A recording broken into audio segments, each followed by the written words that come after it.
Au-delà des enjeux politiques et idéologiques, ce sont les processus démocratiques eux-mêmes qui sont mis à rude épreuve par l'intelligence artificielle.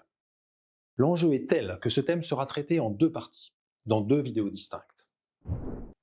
Mais commençons par la base, en revenant aux différentes familles d'IA. Sur le plan fonctionnel, nous en avons distingué quatre: générative, analytique, prédictive et adaptative. Or, il se trouve que chacune d'elles peut exercer un type d'effet différent sur le tissu démocratique, l'intégrité de l'information et la confiance institutionnelle. Commençons par les systèmes d'IA les plus connus, les IA génératives. Leurs effets les plus visibles s'incarnent dans les deepfakes, images truquées, vidéos falsifiées ou même créées de toutes pièces. À l'ère de l'IA, il devient ainsi possible de faire dire n'importe quoi à n'importe qui, avec un réalisme saisissant. Cette technologie est malheureusement déjà largement utilisée comme outil de désinformation et de propagande dans de nombreux pays, et en particulier en période électorale. Les deepfakes ne se limitent toutefois pas aux campagnes politiques. Ils prennent parfois des formes bien plus sordides, comme les deepfakes pornographiques, dont les principales victimes sont des femmes.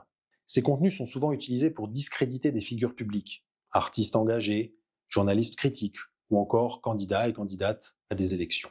Nous sommes là face à une forme particulièrement violente de viol symbolique, amplifiée par les capacités technologiques des IA génératives. En 2025, Elon Musk a ainsi permis aux utilisateurs de son IA Grok de l'utiliser pour produire des images de personnes dénudées à partir de simples photographies.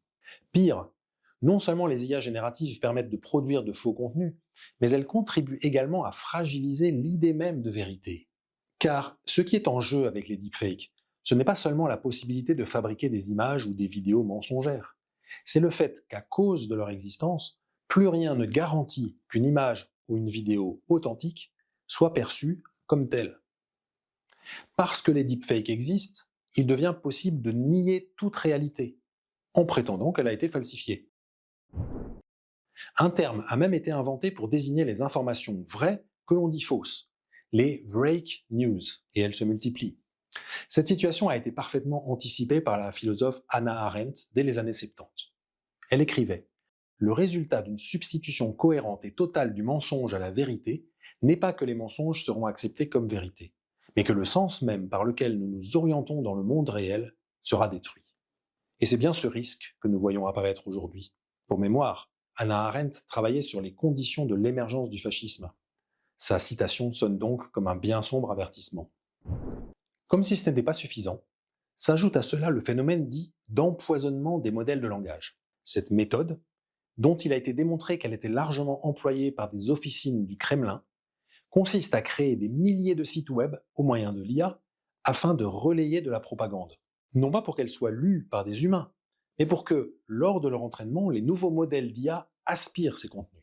Cette approche est d'autant plus efficace que le web ne fournit plus assez de données fraîches pour entraîner les modèles actuels. Et cela conduit évidemment certains chatbots à répéter cette désinformation.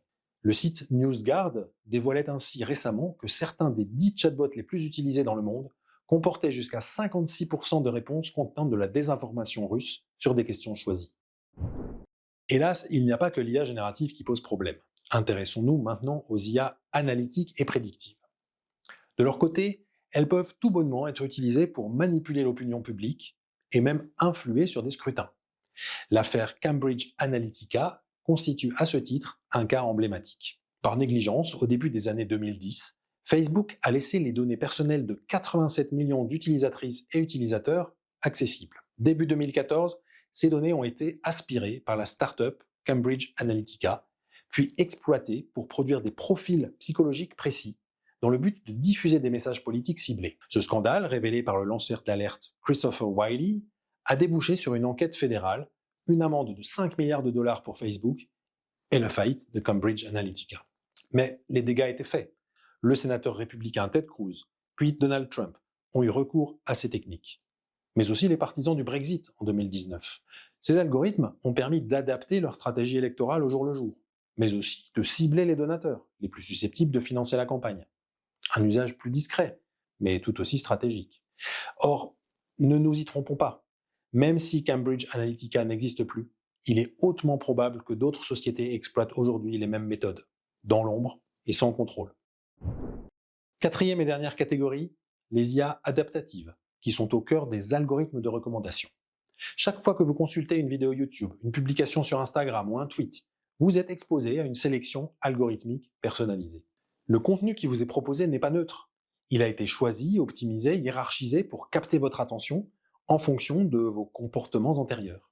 C'est ce qu'on appelle les bulles de filtre, des environnements cognitifs qui renforcent nos croyances existantes et nous exposent toujours au même type de discours, voire à des discours plus violents, ou plus radicaux, plus faux, ou plus complotistes. C'est ainsi que de nombreux jeunes tombent actuellement dans le piège des courants idéologiques délétères tels que le masculinisme ou le néofascisme. Pourquoi ces bulles?